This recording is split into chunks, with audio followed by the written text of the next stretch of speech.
Quinn, Deputy Director at dcrac. I'm here to help you with your housing, tax, or title problem, so give me a call anytime, and I'm happy to meet to see what we can do together. My name is Joe Gross. I'm the Credit Clinic Director here at dcrac. I'm the one that would sit down with you, develop a budget, figure out a spending plan, pull your credit report, and see if there's any way we can improve that. Hi, my name is Lillian Harrison, and I'm the Housing Director for dcrac. And as the Housing Director, I help people with foreclosure prevention, pre-purchase counseling, credit, and budgeting. And it's absolutely my pleasure to serve you. Hi, my name is Anthony Doring. I'm Delaware's free tax attorney and the director at the dcrac Low Income Tax Clinic. If you receive a notice from the IRS, please give me a call as soon as possible so I can schedule you for a free consultation. Hi, my name is Maricela Tovar Rangel, and I am responsible for doing the intake process here at dcrac. And I also manage the credit union, Stepping Stones Community Federal Credit Union, y también hablo español. Hi, my name is Christian Tillerino. I work for dcrac as an outreach director. I enjoy working for community and local families. Hi, my name is Howard Keener. I'm the Director of Strategic Projects and Community Affairs for dcrac. I work on human resources, internal policies and procedures, and community development, and also marketing for dcrac.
Quinn, Deputy Director at dcrac.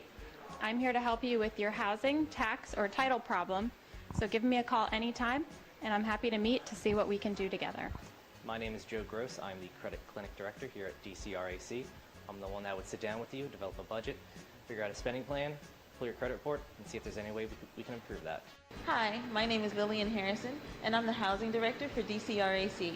And as the Housing Director, I help people with foreclosure prevention, pre-purchase counseling, credit, and budgeting.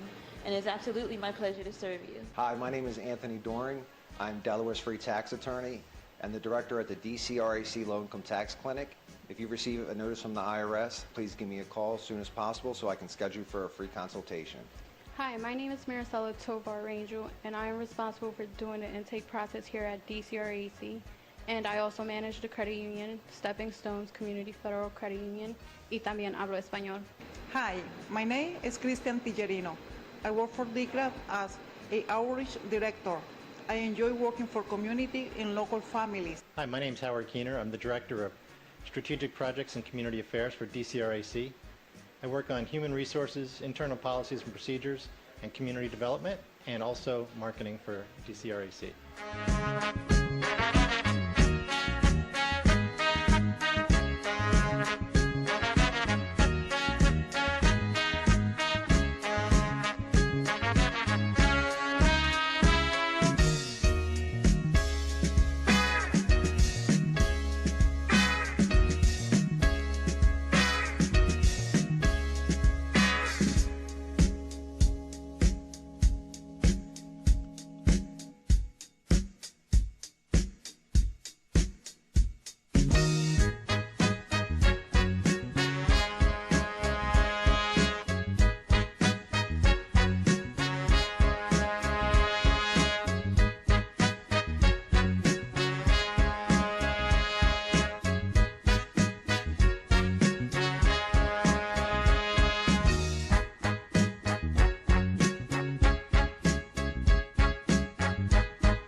How are you? I am Rashmi Rangan, and today we have a delightful guest with me making everything so magical. And let me introduce to you my great friend, Mark Randolph. Mark, the magician. Thank you, Rashmi. When my daughter wanted to become a homeowner, Yes. do you remember? Yes. I told her to get in touch with you, and you helped her with her mortgage. So I figured. More than happy to. Thank you. So I thought, hey, it would be lovely to have you back again. Yes. And I am so excited to see all your magic tricks. You know. So tell me a little more about you. I know that you've been in this business for a while, because my daughter bought her first home, gosh, a long time ago, probably 10 years ago, maybe more, and you helped her. Yes. So, Mark, Yes. the magician. Yes, I am still doing mortgages, happy to do that. Enjoy helping first-time home buyers, those who have already purchased, moving up, moving down, veterans. It's still a lot of fun. You're changing lives, so that's why I enjoy it. Yeah. So I was curious about your magic tricks. We can do some later, Oh, yes, absolutely. You have to. So, remember, for the last couple of months, I've been really talking about the home ownership disparity, which angers me that after all these years, the gap between an African American homeowner and a white homeowner is wider today than it was in the Jim Crow era. Every time I say that sentence, I am bothered and angered. So I've been talking about mortgage financing, have been talking about home ownership. If somebody dreams this home ownership dream, it is doable. Absolutely. So what's going on in the finance market? All right. Happy to answer those questions. Do you mind if I address the disparity between Yes, the please. African Americans, Latinos, and the others?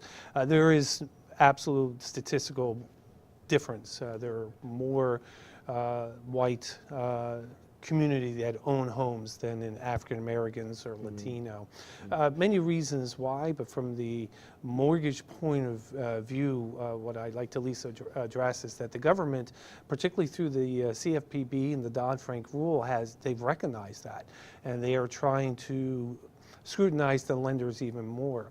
January 2018, one of the rules that came into effect is where we're fine-tuning the demographics. So if you were somebody of Asian descent and you do want to disclose that, you're encouraged to disclose that. So if you do want to disclose that, then I can even go a little further. Are you Pakistani? Are you Japanese? That sort of thing. And the idea behind it is, let's delve into really who is the makeup, and let's address those issues that we have, because discrimination, no matter what the disparity is not right, it's not fair. Now, in there is an odd rule that the Dodd-Frank rule tried to address, because they don't want banks and mortgage lenders and financiers to be unfair in terms of how much they charge for the programs. And the problem is, as you get a lower mortgage amount, the profit starts to shrink for banks and for mortgage companies. And the lower the profit, the more they're going to try to charge, because they need to make money. There is a cross where there's a break even between what the government now allows us to do and what we're trying to do. You're going to see many lenders who do not finance $40,000, $50,000, $60,000 mortgages, because when you cross that level, the government says, well, wait a minute, you're charging too much. And the banks go, well, wait a minute, that's illegal. I can't charge that much. On the reverse is, now you are accidentally punishing those communities that are having homes that are $40,000, $50,000, $60,000, $70,000. A big problem that we're trying to address, but there's no answer yet. Well, we'll try and solve that problem today. Yes, maybe we can solve it today. Something that, when I talk about homeownership, I warn constantly: subprime. And the financial crisis was a result of subprime lending, but subprime mortgages are creeping in. Yes. So what's the story on subprime? Is it something that we need to caution our potential home buyers about, and how to spot that it is subprime? Excellent questions. Let's first go back and say, what is a subprime mortgage? Mortgages are based on certain guidelines, like FHA will have certain guidelines. FHA is coming from HUD, and they will have these guidelines to hopefully have a big population fit to help those who are trying to purchase a home. First-time home buyers, repeat home buyers, the renovation loans, all these are under FHA. Right. You and I know that as human beings, not everybody fits in that box. We would love everyone to fit in that box. It would Can I see a magic? Yeah. Oh, you're anxious about that, aren't you? Yeah, everyone doesn't fit into that box, and sometimes that it goes outside what is considered norm. And that is really what the subprime is. Subprime is not in that norm, it is outside the norm. Doesn't mean it's a bad thing? No, because there are certain people that need it. Does it mean that it's a good thing? It's not, if you know what you're doing. Those to find out what a subprime is, often the rates are much higher than normal. The down payment may be higher than normal. The fees are higher than normal. So if the average interest rates are in the 4s and the 5s and you're being offered 7 or 8%, you might be getting a subprime type program. And yes, you have to watch out for it. Subprime. We can kind of describe subprime. All right. I said I wanted Like this. magic.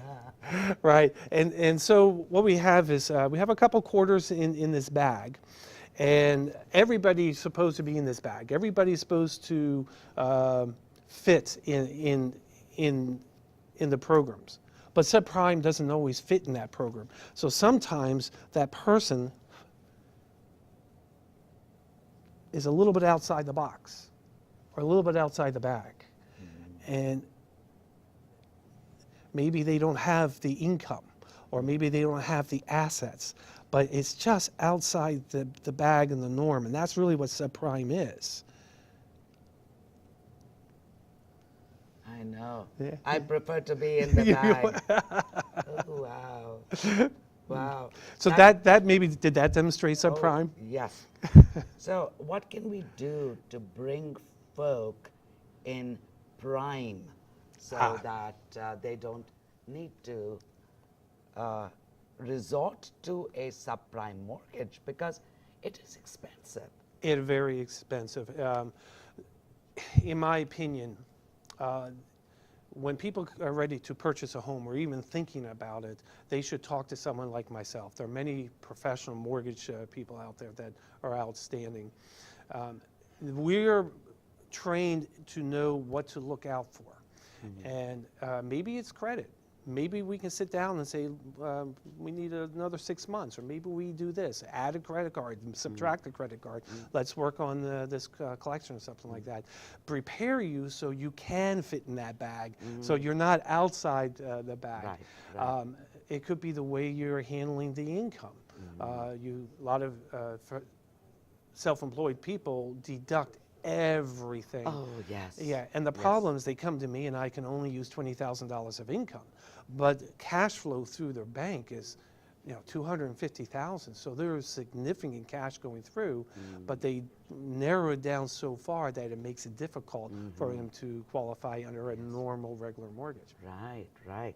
That is a huge problem. So, in fact, our tax clinic works with taxpayers who run into a tax issue with Uncle Sam. So if you are one of those that are experiencing a problem with your IRS tax debt, keep this date, June 8th, keep this time. Open house, 8 a.m. to 2 p.m. and this location, 600 South Harrison Street. What to expect? Taxpayer advocate service, a few case workers, 3 attorneys will be there attempting to resolve your issue on that very day. So if you have a IRS tax issue, don't hesitate to show up at 600 South Harrison Street between 8 a.m. and 2 p.m. this coming Friday. So let's talk a little about the mortgage market. Is now the right time to consider home ownership if I have everything right? What's going on? What are things that affect my ability to become a homeowner? All right, excellent question. And I get that question all the time. Is this a good time to purchase? And you hear all kinds of news in terms of the interest rate going up, or it's a hot market. Is it going to go up? Maybe. Oh, maybe. Maybe. Okay. So what affects whether it'll go up or down the interest rate environment? what a lot of folks don't know or understand is that mortgage rates actually come from the stock market. You may have heard of stocks and bonds. Part of the bond section, if you go into there, that's where the mortgage rates are. It's listed under mortgage-backed securities. Mm-hmm. So where the rates come from and how they change literally change every day, and sometimes more than once a day, because it's based on the stock market, based on the bond market. And that's why like, well, what's going to happen with the rates? Well, what's going to happen to the stock market? Is the stock market going to go up? Is the stock market going to go down? If we knew that, then we would all make money, right? Exactly, lots of money. Lots of money. Lots of money. Yes. So we can address what's affecting the rates now. A lot of people do know that the rates went down quite a bit, especially from about 2007 to about a year ago. Rates, you may have heard rates in the threes, 3.5, 3 3/4. There was a very brief period of time where the state of Delaware had first-time homebuyer programs for veterans for 2 3/4. Wow. I know, incredible rates, Yes. wonderful rates. Since the end of December, a lot of the rates went up at least 1%, in some cases higher. You're going to see rates very comfortable in the fours, mid fours to mid fives, and in some programs they're hitting 6%. So right now the norm is in the fours and the fives. Okay. Why did they go up? Well, several reasons. One, the economy has been improving since 2007. Well, actually 2008. We hit bottom in 2008. Growing economies getting better usually bring on interest rates that are higher. Right. The tax credit that the tax cuts that we've experienced in December, the stock market went up and then they plummeted. It doesn't make sense, because if this really helps the economy, why would mortgage rates go up? Why would the stock market go down?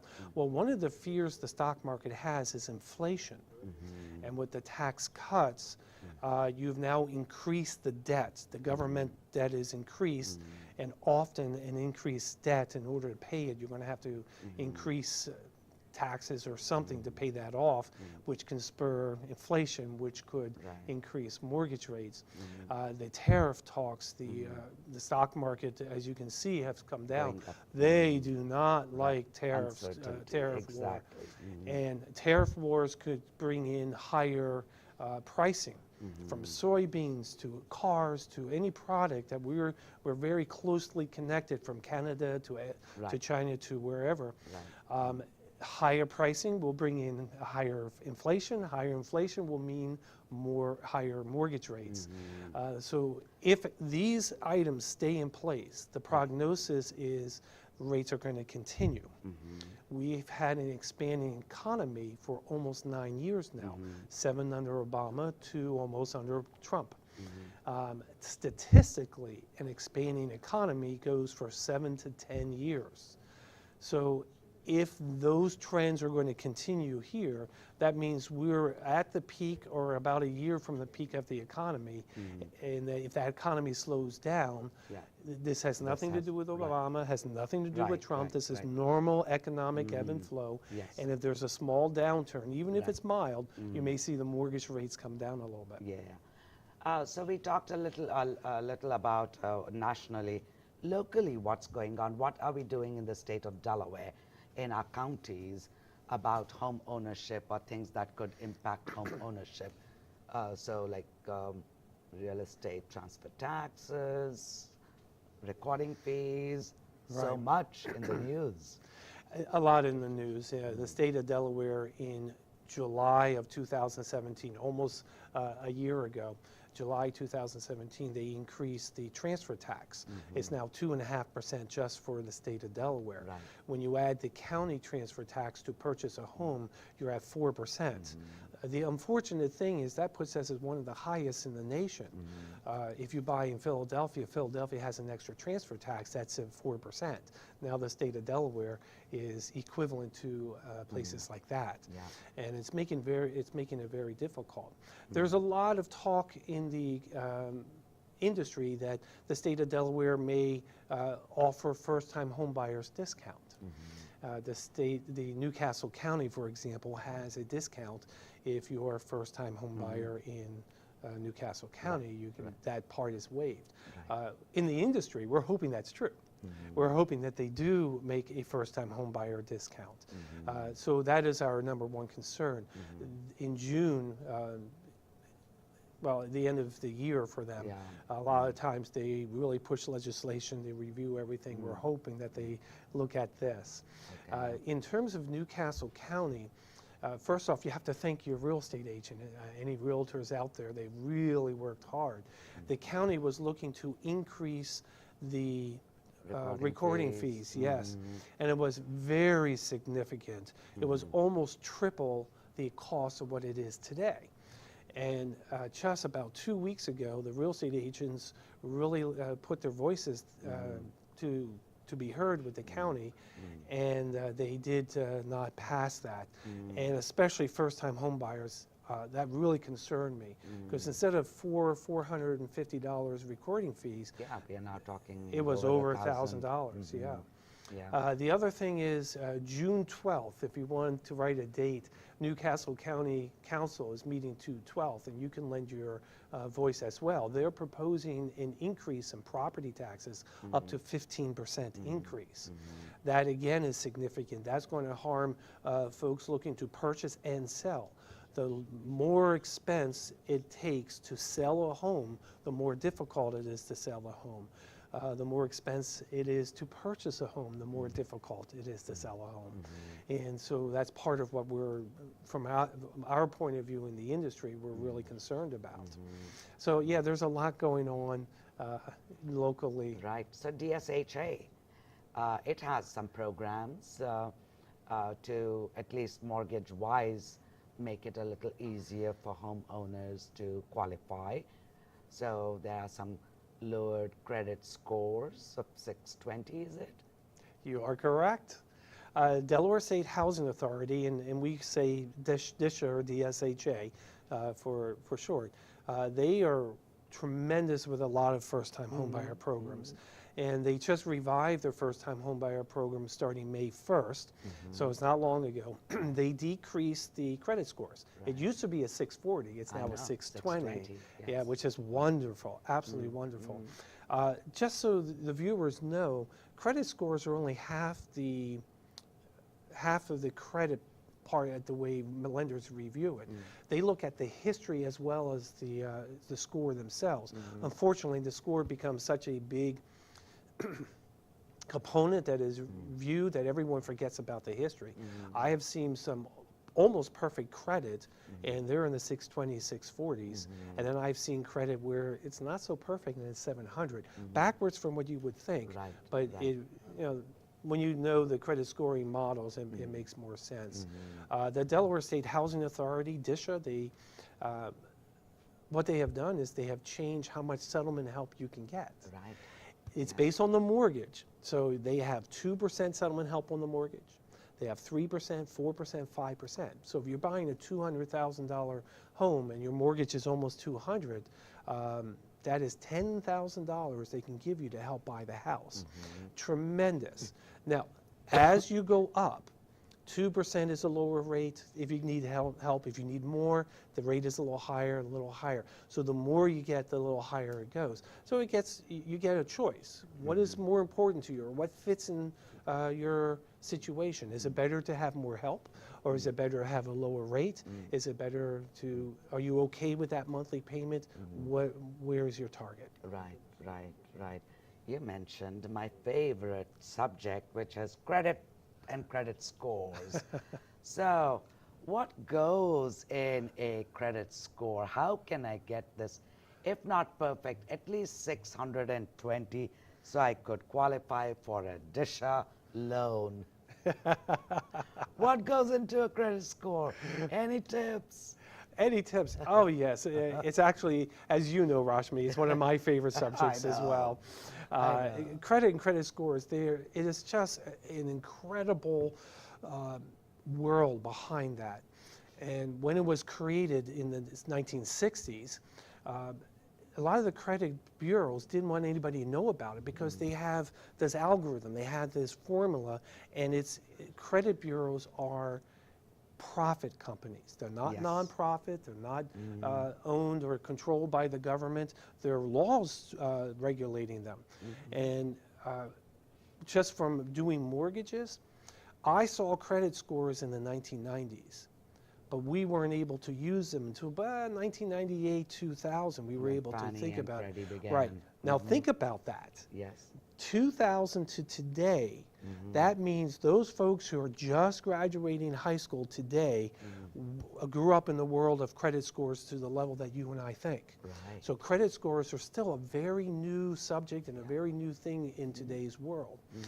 Here's how to look at credit and credit scores.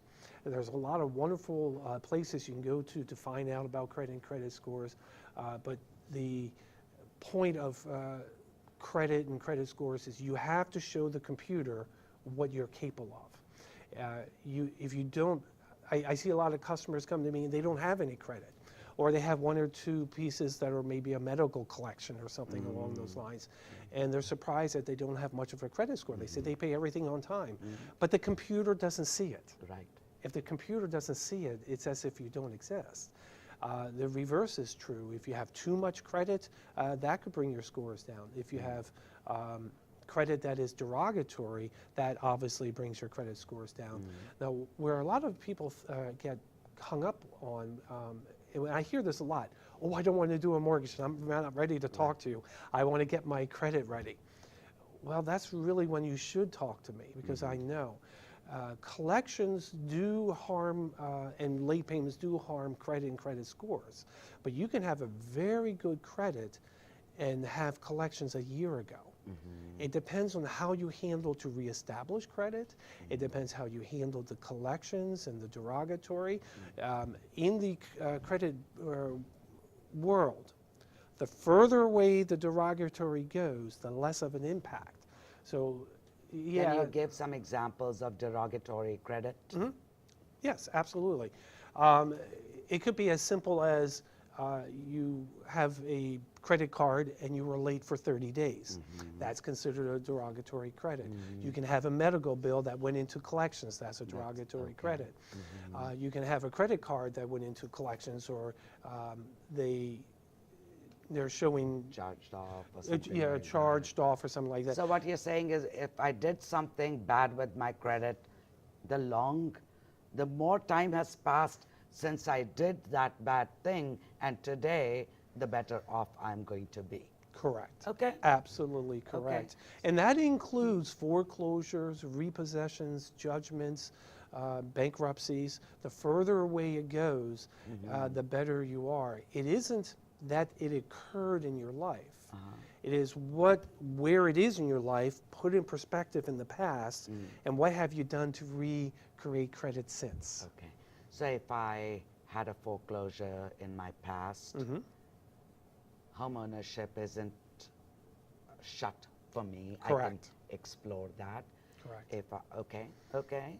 So I know I talk about Credit Karma a lot, and I encourage everyone. You too? Download it on your cell phone, and if by chance I see them, I tell them, you don't know how to, I will download it for you, and download it on their app. And I've noticed folk, when they have that Credit Karma and they check the credit score every day, and what did I do? How come my credit score went down? Is the call that we get. What did I do wrong? Right. They're very fiercely protective of their credit score. Right. So, yeah, Credit Karma, I talk about Credit Karma a lot as well. And there are a lot of wonderful things that Credit Karma offers to the public. And exactly what you just said is one of the benefits of any program that shows or monitors your credit or talks about the credit scores. People get to see what makes it go up and what goes down. Credit scores, it's a fluid piece. It doesn't just stop. That is a big misconception. If you run your credit report today and you talk to me tomorrow, it doesn't mean that you have the same credit score tomorrow. There's no limit, it can change. It can bounce up 100 points, it can bounce down 100 points. And Credit Karma and places like that can actually have people watch how and what makes it go up and down. And that is absolutely wonderful. And I really like that. Now, Credit Karma has a couple points that you have to understand. right. First off, Credit Karma is not the credit score that is used everywhere. Right. It's a consumer credit score. As a matter of fact, when I took a seminar about 3 years ago, they said there were 59 different credit scoring models. Yes. If you come to me to do a mortgage, we use a mortgage model. If you go buy a car, it's an automobile model. If you go to for a student loan, for employment, for insurance, all these, they take these credit scoring model and it's tweaked to that industry. So Credit Karma and all the other free credit type companies, they are doing it as a very generic consumer model. It doesn't mean that it translates to what a mortgage model would be or a car model, but it does tell you. Right. So, for example, we talked about 620 credit score, Correct. and I went into Credit Karma and said, "Oh, my score is 620. Let me pick up the phone and call Mark at 302-377-6498. That won't work because that score Correct. is very different than when you sit down and come up with the mortgage credit score. It'll be very different. Are you going to ask me how different it is, what the difference is? If you're going to tell me that I'll tell you. secret- Go ahead. All right. Can you tell me, show a magic trick too? We'll do that. We'll All answer this, right. all right, and then we'll show a magic trick. The Credit Karma, as strange as it may be, when I run a mortgage credit score, I've been 100 points higher than Credit Karma. I've been 100 points lower. Oh, And so it's just, not- yeah, you really don't know. You just have to see how that Okay. works. It's, Okay. it's just absolutely amazing. So you do want to see You- something. You okay. bet, of course. Of course. You do Yeah. know that whenever Ashmi asked me to come here, the first thing she said is, "You got to bring magic tricks." Okay, I will bring magic tricks. All right, so what we have here, I'm going to stand up if that's okay. We have a very long rope, and this shows people's hopes and dreams to buy a house. And when they come to me, they have, their work history or whatever the case may be. And this little rope, a lot of times they don't have a lot of credit or they need more income or something like that. And I am to take their hopes and dreams and wants and the little bit of credit they have and their situation, and I'm going to pull it together. So what I'm going to do is I'm going to take their credit and I'm going to take the income. I'm going to stretch it out a little further. And, well, there he goes. And we're going to counsel them on how they get a better credit score or how to come up with the money to purchase the home. And what we end up having and what we end up doing is we take their hopes and dreams and we take their income and the credit and everything, and we bring it all together at one time. Now, sometimes as a mortgage lender or with dcrac and everybody, you do wonderful work. Sometimes you have to go and help them and go a little further than you would expect. And that's what we're here, and that's hopefully what we're doing, is to take the little bit of credit that they have, take the hopes and dreams and wants, and their situation to help them buy a house. I love this magic trick so much. Be careful when you sit back on that chair. Yes. So now you know why I got Mark over. I always enjoy his, the way he puts it together. It's home ownership and that journey to become one is a long journey. It's complicated. I don't buy and sell homes every single day for me to know what's going on. Market changes every day. Different lenders look at different borrowers differently, and it is in that sphere that we have professionals, the housing counselors that work with you, the loan officers that work with you to make sure that you know what you need to do in order to be able to achieve your dreams. And with that little credit, stretch it, and all tips that you're going to provide to someone so that they are ready when the time comes. So I have seen, and I would suspect that that is true in your customer client base as well. Most folk know how to manage their money, save, have a little bit of saving. They might think their credit wise and their credit is good. And when they come to you, it's often the credit piece that needs a little more work, Right. right? Absolutely. So what are some things that you would advise someone to do about building up their credit? Right. Credit, building credit, whether you have no credit or poor credit, the following is the same answer. If you have derogatory credit, try to stop that date. As I mentioned earlier, that date is so important. Bring the credit cards up to date or whatever.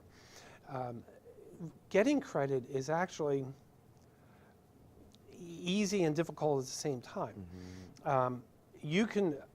I teach that you can get perfect credit with $25 a month. And here's how you do it.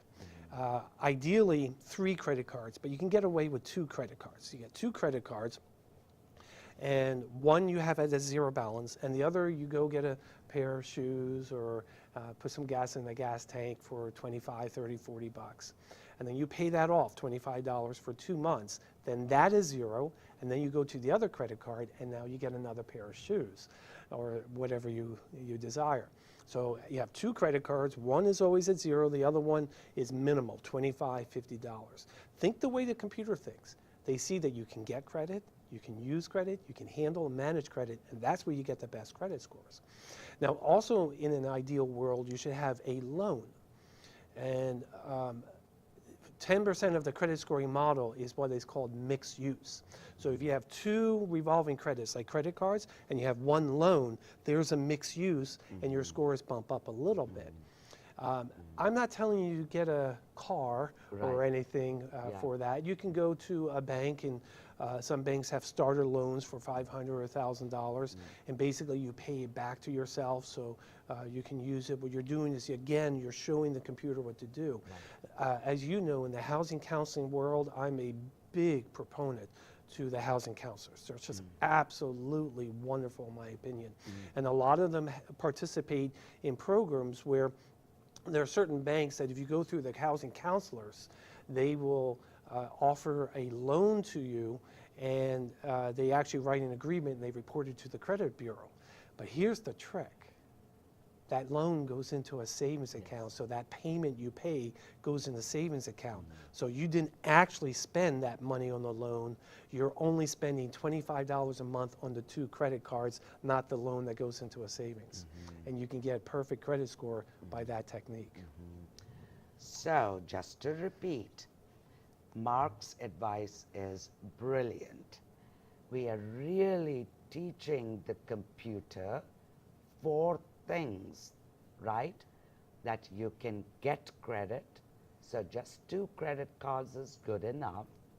That you can use credit, so use it wisely, don't abuse it, but put in your budget $25, $50, things that you would normally in any case be spending, spend that, and then when your credit card bill comes home, pay it off in full.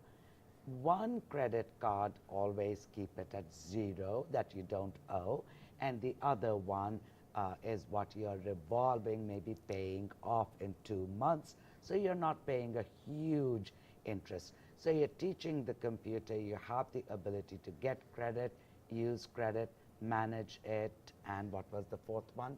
Handle it. And handle it. And the other one is my favorite. Every time I talk about credit, I talk about the Artisans Credit Builder program, which is just brilliance because you're killing 2 birds with 1 stone. You are saving and building credit because when you're looking to become a homeowner, you need to come to the table with some of your own money. And here is one way to come to the table with some of your own money. I agree that Artisans program is fantastic. It really builds credit. If you have poor credit, just as I said earlier, you got to show the computer that you're back on track. And how are you going to do that? You only show that by creating credit cards, paying them on time. Another question I get a lot of times is, what about secure credit cards? Are they okay? The answer is yes. Secure credit cards is where you get you give them $300. and they give you a $300 credit card. It's the history, it's the length, the longevity, how you handle it. That's what's key to it. So with a secured credit card or with any credit card, I think the very first thing that I tell everyone is know exactly what your line of credit is and make sure that if this is your line of credit, then don't spend more than, don't ever charge more than this much. Correct. Right? Yes. So- Now you're talking, you're heading into credit limits. Okay. And there's a lot of myths out there. A lot of folks say, no, don't give me a credit limit. From a credit scoring point of view, yes. Because if your balance is here and they give you a credit limit that goes like this, look at all that extra credit that you're not using. Right. And that actually bodes well. The credit scoring companies like that. Right. And the percentages are, if you have a credit card, to bring it down to 50%. That helps your credit score. If you bring the credit card balance to 30% of the limit, that really helps it. And then there are two more, 20 and 10%. The best credit scores that I see usually have credit balances 10 or 20% to the credit limit. And that is fantastic. So notice what I just said. It wasn't the amount. Right. It's the percentage. Percentage, A yes. $300 credit card will have the same score with a $30 balance than a $10,000 with a $1,000 balance because it's 10% usage. That's the key. Okay. I have always said keep it at 30%. Now I'm going to say keep it at 10%. And when we are talking about 10% or 30%, we are talking only about credit cards. We are not talking about mortgage debt. We are not talking about automobile debt. We are certainly not talking about student loan debt because that is not factored in this equation.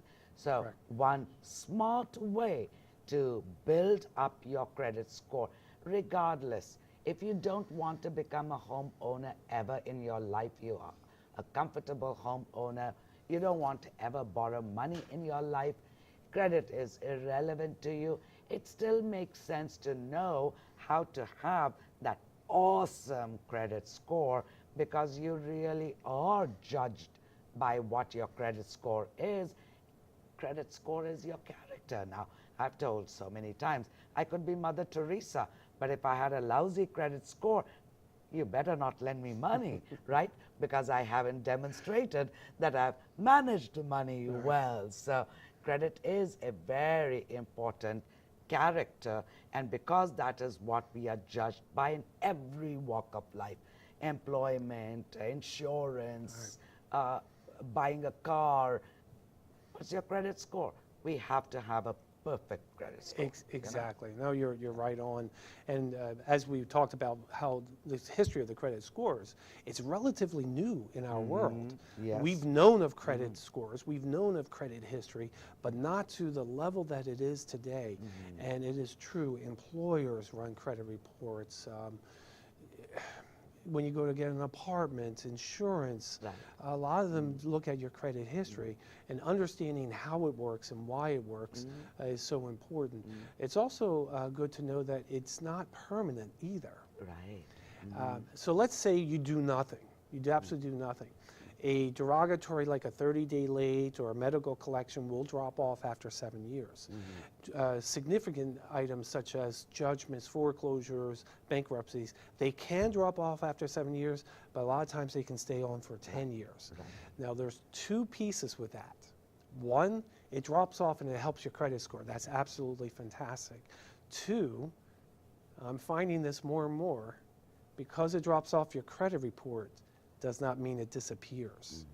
When you go to purchase a home, for instance, the attorneys run a title search on you. They look to see if there are any judgments left or any student loans that went into derogatory or anything that has not been resolved. That can come back because technically you owe that debt for the rest of your life. It just doesn't show on the credit report. And this is where you need professional guidance to help understand how to get yourself in the proper position so you can buy a house, so you can do what you want to do. This is your life. This is your family. This is your home. More than happy to help. Terrific. So, you had a lot of tips on handling debt. So let's talk about handling debt before home financing will leave to the end. So let's talk about handling debt. You know what? I am so swamped. It's like anything I do, it's one step forward, two steps back. Am I doing things wrong when it comes to my debt? Yes. Now, financial planning books, they are very helpful and they are very good. The problem with, in my opinion, a lot of financial planning books that I read and see is they're talking mainly to a specific type of individual who'll be reading that. And they talk about, oh, if you have you're overwhelmed in debt, cut out your latte, don't buy your latte, go pay down the piece that has the highest interest rate and get debt free. Well, let's just play a game for a moment. Let's pretend for some reason that your mortgage is your highest interest rate. How long is it going to get you to be debt free? If you pay extra, maybe 25 years, 20 years if you're lucky. Right. But that didn't help. No. And so when I see stuff like that, I'm like, does that really make sense? Then I see other financial planning books and they say, pay the piece that has the highest payment. And it could be a mortgage or a car payment. And now you're going to put all your money in there and you're still underwater with all the credit cards. Right. Are those two techniques bad? No, not at all. Absolutely makes financial sense. That's why it's in the book. That's why they're talking about it. But it doesn't always make sense in a human point of view. As you just mentioned, oh, I feel so overwhelmed, I don't know what to do. A lot of times, bottom up is the best. So if you have a credit card that has a $100 balance, guess which one you're going for? You're going for that one. Don't go for the one that has a $5,000 balance. Go for the $100 one. When that's gone, then you freed up $25 that you would normally pay, and you freed up the extra $25, $50 that you're doing. Now you have $50, $75 you can put to the next one. And if the next one is $300 or so, it's going to take another 4 or 5 months, and in 6 months you got rid of 2 pieces. With the same effort, in 6 months, you got rid of no pieces with the first 2 scenarios. So, and it's really difficult to look at all your credit cards and go, oh, do I have to pay minimum? I'm going to get swamped. Yeah, it is. It does feel that way. But target one at a time, and if you're really swamped, go to the lowest balance. Pay extra there, and let it snowball from there. Last week when I had taken the Stepping Stones Community Federal Credit Union van right across City County Building, we are there Wednesdays from 9 to 12. Guys, if you are in the neighborhood, come and open your account right there on the spot. All we need from you is a valid photo identity card. Nothing else. You can, on your way out, drop all the information with us, go and do your business. On your way back, you can come and pick it up. If not, you can come the next week. We will be there on Wednesdays in front of City County Building, 9 a.m. to 12 p.m.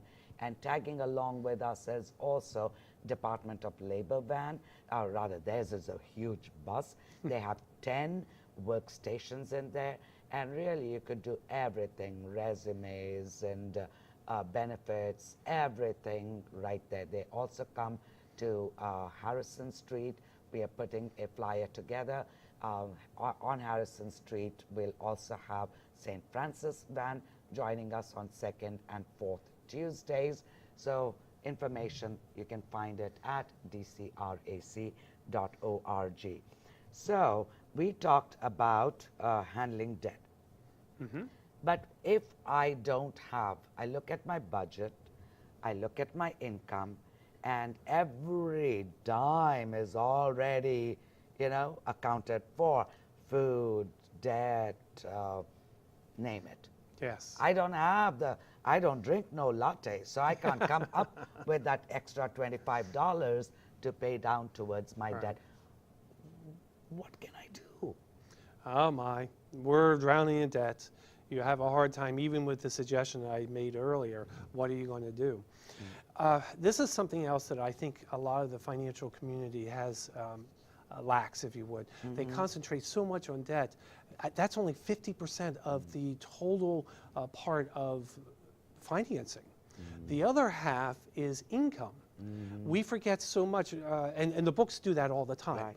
You know, we and they'll go, make too much money to begin with. exactly. And they break it down in detail. They say a latte is $7, and if you go there 5 times at $35, and then times that by 52 weeks, Right. and look at the thousands and thousands of dollars you have spent, are they wrong? No, they're right. But not everybody is going out buying that $7 latte every day. There are folks that are just doing, they're making Living. coffee at home. Just living, yes. All right, so here's my thought. Yep. I like saying, think like a teenager. And what I mean is, I use my own life because when I was thinking about, okay, how can I help folks think a little differently, this is where I came up with that. From the age of, I guess, about 14 till early 20s, 23, 24, when I became an adult. I still don't feel like I'm an adult. I know, But, with all your magic yeah, tricks. exactly.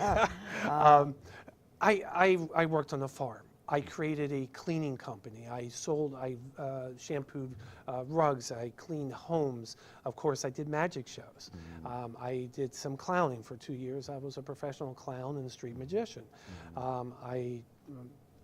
I cut grass. I babysat. I worked on a farm. I worked in a marketing company. One of the more interesting jobs, in my opinion, was I was a surveyor. Call you up and say, hey, would you like to take a survey?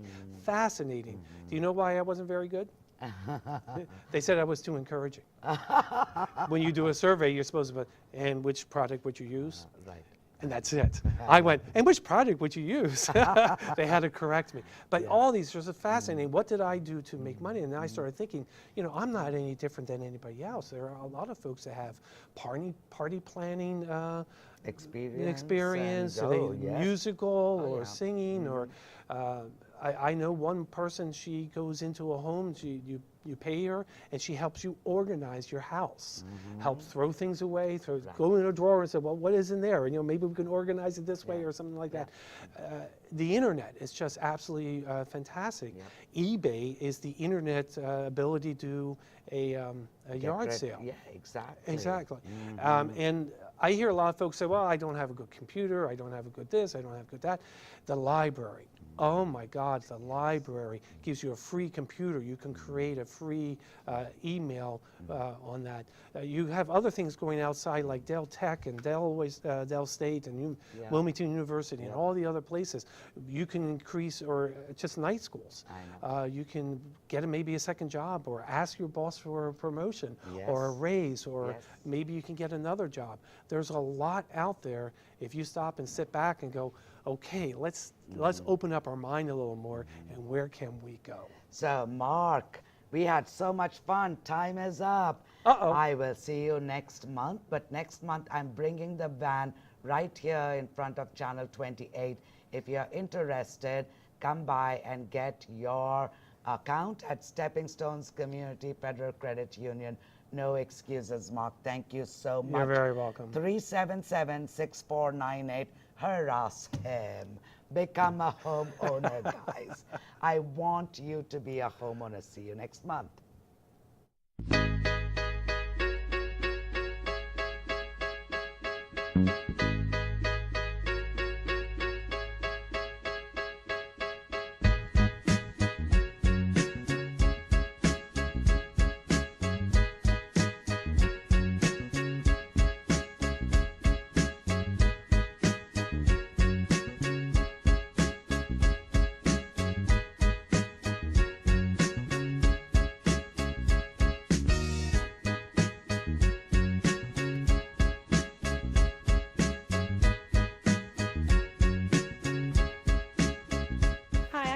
Quinn, Deputy Director at DCRAC. I'm here to help you with your housing, tax, or title problem. So give me a call anytime, and I'm happy to meet to see what we can do together. My name is Joe Gross. I'm the Credit Clinic Director here at DCRAC. I'm the one that would sit down with you, develop a budget, figure out a spending plan, pull your credit report, and see if there's any way we can improve that. Hi, my name is Lillian Harrison, and I'm the Housing Director for DCRAC. And as the Housing Director, I help people with foreclosure prevention, pre-purchase counseling, credit, and budget.